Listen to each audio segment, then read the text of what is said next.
un tiempo en el que el noble oficio de enfermera no tenía el respeto social, no tenía la valoración social que hoy en día tiene. A mediados del siglo XIX, ser enfermera era poco más o menos que pertenecer pues a una clase social muy baja.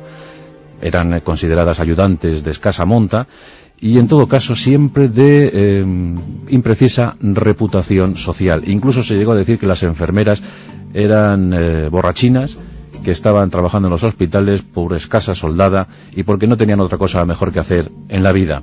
Esto, por fortuna, cambió a mediados del siglo XIX, como digo, con la irrupción, con la llegada de una mujer tremenda, intrépida, valiente, una mujer que dio un vuelco a todo para elevar la categoría de enfermera pues al digno oficio, a la digna valoración que hoy en día tenemos, por fortuna, hacia ellas y hacia ellos, porque de todo hay miles de enfermeras españolas se forman aquí para luego viajar precisamente al Reino Unido, donde encuentran mejor situación laboral, al parecer, donde ganan un poquito más y reciben la estima social. Florence Nightingale, desde luego, merece un sitio de relumbrón en la galería de personajes ilustres de la historia. Hoy vamos a contar su epopeya y cómo la enfermería llegó a las cotas que hoy tiene. Vamos a hablar de Florence Nightingale, una mujer que ya su nombre anuncia un poco el lugar exacto de su nacimiento. Nació en Italia, efectivamente, en la ciudad de Florencia. Sus padres, William Edward Short y Frances Smith, pues habían iniciado un viaje de bodas, de estos que se hacían antaño, en el siglo XIX, que duraba no poco tiempo. En este caso, más de 2 años estuvieron deambulando por el viejo continente, y eso fue acaso por la cómoda situación económica de la que disfrutaban. La verdad es que tanto William como Frances era un matrimonio, la verdad que muy culto, muy preparado, muy cultivado. El propio William se había instruido en las aulas de la Universidad de Cambridge y desde luego eran viajeros románticos y muy preparados para descubrir cuantas cosas quisieran ver. Y viajando por la península itálica nacieron sus 2 hijas. En este viaje de bodas nacieron sus 2 hijas. Por un lado, Partenope, la llamaron así por haber nacido ella en Nápoles. Partenope es el nombre griego de Nápoles, y quisieron recordar su estancia en Nápoles, el nacimiento de su hija, poniéndole el nombre griego, Partenope. Y luego pues vino al mundo Florence. Nació en Florencia el 12 de mayo de 1820.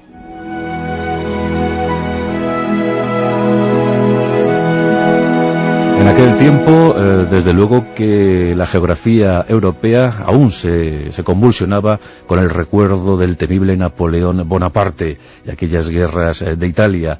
Pero William y Frances, la verdad es que estaban realizando un viaje de absoluto placer, tanto que nacieron sus 2 hijas, y más aún cuando recibieron la noticia del fallecimiento de un pariente suyo llamado Peter Nightingale. Por eso, siguiendo la costumbre de la época, asumieron el apellido del pariente y en consecuencia todos desde entonces fueron la familia Nightingale. Dispuestos a disfrutar de su heredad, viajaron, retornaron al Reino Unido y se asentaron, buscaron acomodo en el condado de Hampshire, y allí, en una casa magnífica llamada de Embley, vivieron unos veranos felicísimos. Repartían el invierno en un lado, el verano en otro. Ya digo que al disponer de gran fortuna pudieron permitirse esos lujos, viajando en la visita de familiares, amigos y pues recordando y recorriendo el territorio británico. Y de esa cómoda guisa fueron creciendo las pequeñas Partenope y Florence. Primero recibieron la instrucción de las adecuadas institutrices, que las instruyeron en las lides de la escritura, la lectura, pero el padre asumió la tutela personal de sus pequeñas y empezó a inculcarles su amor por los estudios, por la lectura de los clásicos y por algunas disciplinas del gusto del progenitor. Tal fue el caso de las matemáticas. La pequeña Florence de inmediato quedó embriagada, quedó enamorada de las disciplinas matemáticas, las ciencias exactas. Eso es lo que ella quería ser, matemática. Cuentan sus biógrafos que en un favorable día de 1837, cuando Florence contaba 17 años de edad, sintió la llamada de Dios. Ella siempre afirmó que Dios la había elegido para ser soltera, que su entrega, su abnegación hacia los demás vino dada en ese día de 1837, y a fe que lo acreditó, desde luego que lo demostró. En 1840, con 20 años cumplidos, y cuando se presuponía que para una señorita de su buena clase solo quedaban las labores domésticas o en todo caso las tareas sociales, pues Florence se destapó anunciando a sus padres que su intención era la de estudiar ciencias exactas, matemáticas. Y desde luego que fueron años de difícil pugna, pues la madre Frances no quería bajo ningún concepto que su pequeña Florence estudiase matemáticas. No era propio de una dama victoriana. Después de todo, Florence consiguió aliarse con su padre y al fin se le otorgó el permiso para estudiar matemáticas. Y además, bueno, de todo esto, los profesores que se eligieron para ella no fueron desde luego mediocres. Uno de ellos, James Joseph Sylvester, uno de los artífices de teorías tan brillantes como la de invariantes. Bueno, pues Florence se convirtió en la aventajada alumna de Sylvester y aprendió de él no solo los secretos de las matemáticas, sino también cualidades suficientes, virtudes suficientes para saber todo lo que había que saber sobre estadística, sobre cuadros, sobre gráficos, unas cuestiones que le serían sumamente útiles en sus actividades posteriores.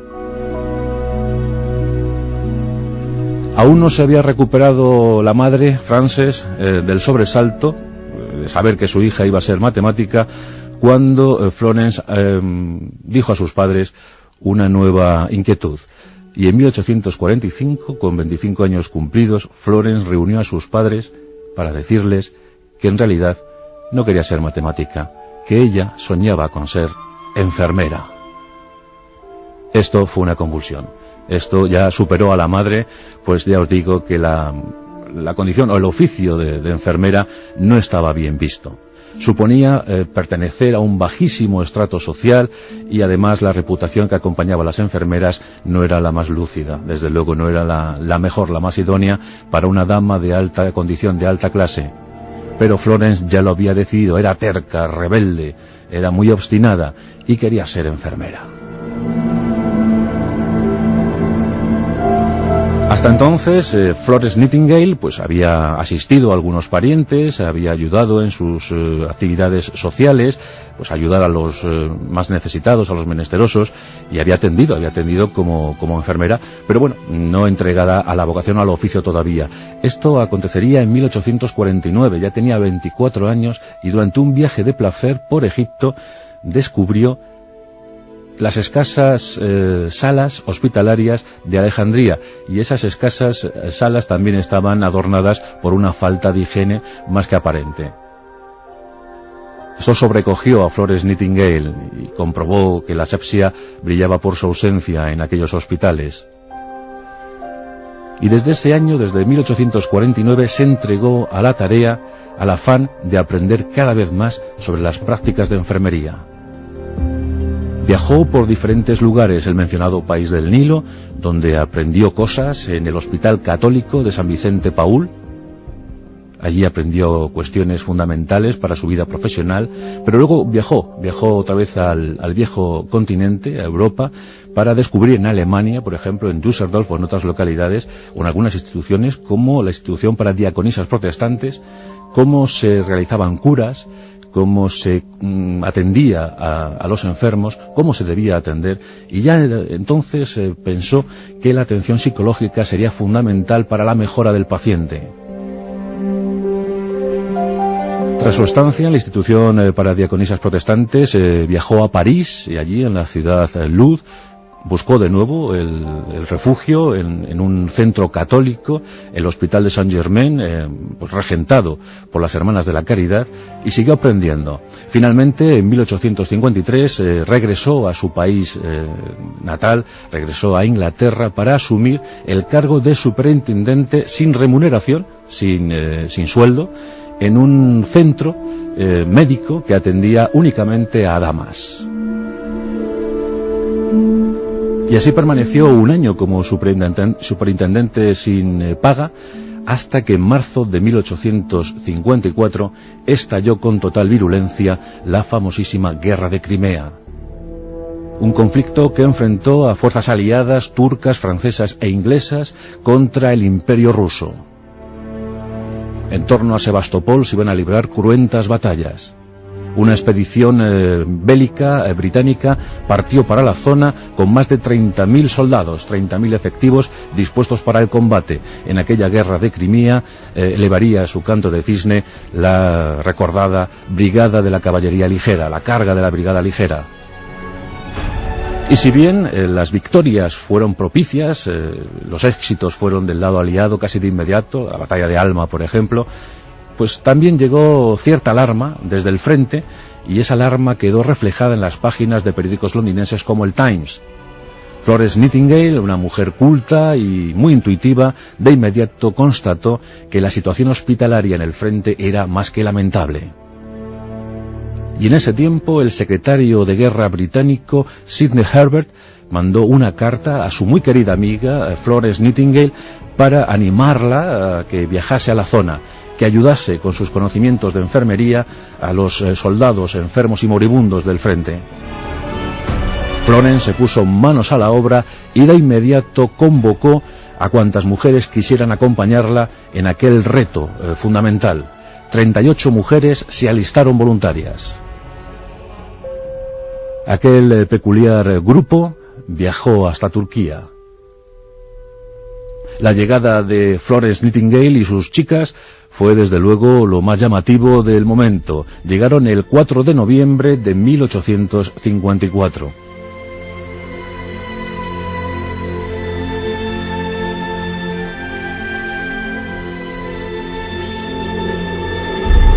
Buscaron acomodo en la zona de Scutari. Scutari era como una especie de arrabal en la ciudad la ciudad actual de Estambul, en Turquía, y allí pues se iban acomodando los heridos del frente. Y no eran pocos los que llegaban, pero a manadas, a raudales. Florence Nightingale quedó pues consternada con la situación que estaba viendo. Las salas, faltas de asepsia, veían cómo decenas de jóvenes soldados británicos morían cada día. Y es aquí donde Florence se destapa como brillante matemática, porque el descontrol era absoluto, y ella decide empezar a apuntar, empezar a anotar las circunstancias que envuelven a cada soldado, a cada herido. Anima a sus enfermeras a que hagan lo mismo y empiezan a recopilar datos. Es la primera vez que se organizan datos, cuadros, estadísticas, gráficos. Todo esto sorprende a los galenos británicos, a los galenos militares británicos, y estupefactos, pues bueno, poco más o menos que tienen que asumir que un huracán, que una revolución ha llegado a esos precarios hospitales del frente. Nightingale, por si fuera poco, pues logra colocar fuentes de agua potable en los hospitales. También de su propio dinero sale a los mercadillos y compra fruta y verdura frescas. Con esa fruta y verdura la situación de los soldados comienza a mejorar. Pero esas estadísticas son esclarecedoras. Hay un dato que llama mucho la atención, y es la estadística que se hizo tan solo en un mes, en enero de 1855. En dicho mes murieron más de 3.000 soldados en los hospitales.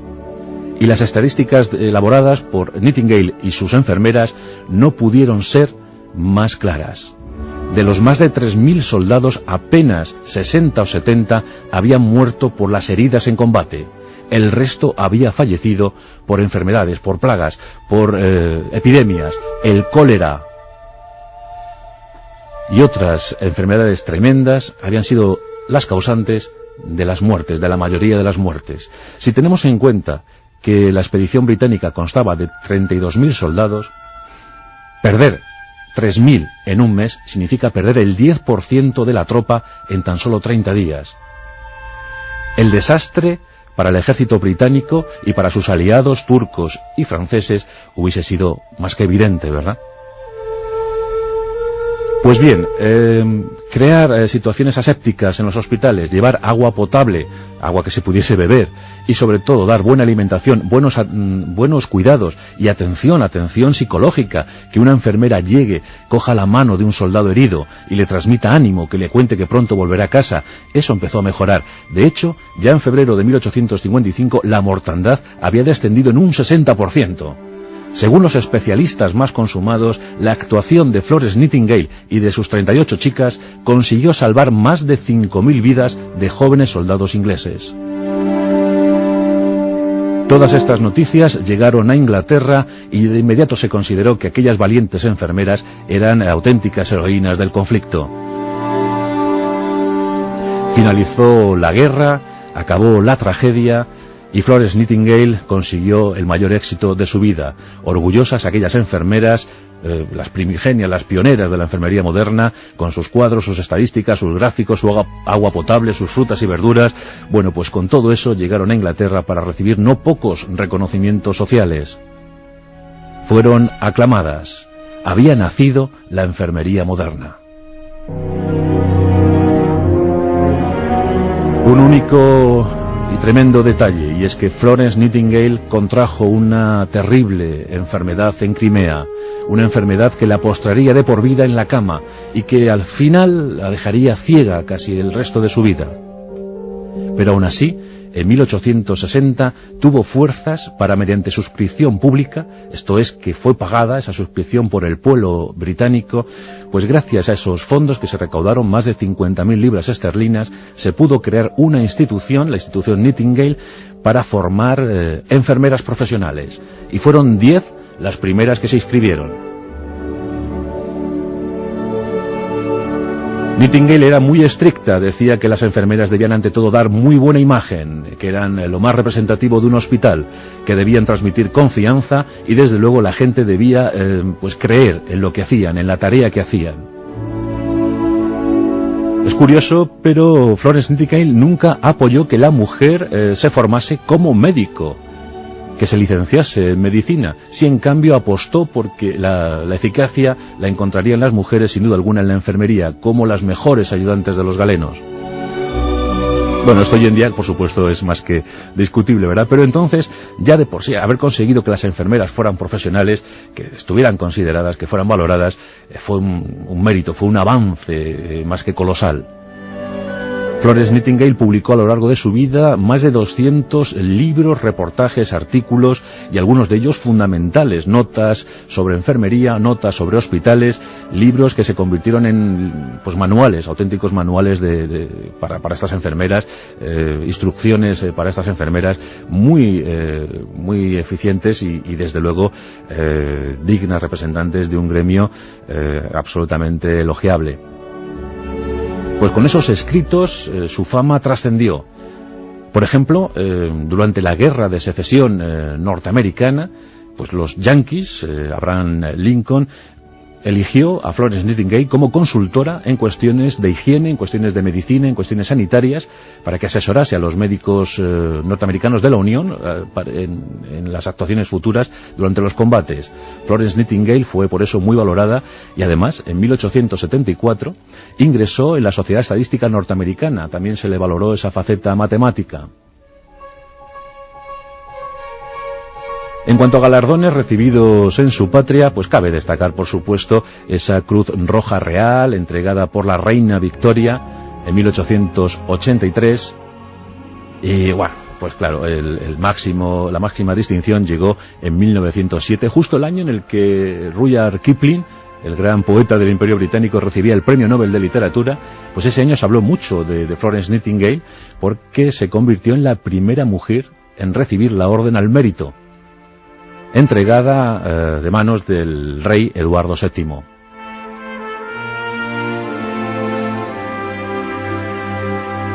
Falleció en agosto de 1910, con 90 años de edad cumplidos y desde luego con la satisfacción del deber, el deber consumado, y de ver cómo esa profesión que ella abrazó con tanto entusiasmo, siendo tan joven, pues había llegado a los lugares, al sitio que sin duda alguna merecía. En 1915 se elevó en la londinense Waterloo Place un monumento, un conjunto inmemorial en homenaje a los combatientes de la guerra de Crimea, donde destacaba Florence Nightingale y sus valientes enfermeras. Fue desde luego un justo premio para aquella abnegación, para aquella osadía, cuando las mujeres tomaron las riendas del asunto y dieron mejor vida a los enfermos, a los pacientes de guerra. Sin duda alguna, los militares deben mucho a Florence Nightingale y por ende todos nosotros. Y como decía antes, tuvo numerosas oportunidades para casarse, pero ya os digo que ella afirmó siempre que Dios la había elegido para otra cosa y que la seleccionó como soltera, impenitente, entregada únicamente a la causa de mejorar la vida, la calidad de vida de los demás. Florence Nightingale, una de esas mujeres impresionantes e imprescindibles que de vez en cuando nos da la historia. Qué lástima que no hayamos tenido más ejemplos, o los ejemplos que nosotros hubiésemos querido, ¿verdad? Pero en siglos dominados por la exclusividad masculina, que una mujer alzase su voz y que aplicase su elevadísimo cociente intelectual en la entrega a los demás, pues es digno de alabanza, y por eso merece cuantos pasajes de la historia se le puedan conceder. Así que en homenaje a las enfermeras y enfermeros de nuestros días, aquí está su pionera, aquí está la artífice de la enfermería moderna, aquí está Florence Nightingale, una mujer alta, espigada y siempre con el gesto resuelto, siempre dispuesta a encontrar soluciones en los momentos más difíciles. Las heroínas, las grandes y valientes heroínas de la guerra de Crimea. Allí empezó todo, allí empezaron los enfermeros y enfermeras a ser mejor valorados, a ser dignos representantes de su tiempo. Florence Nightingale, para allá va este pasaje de la historia.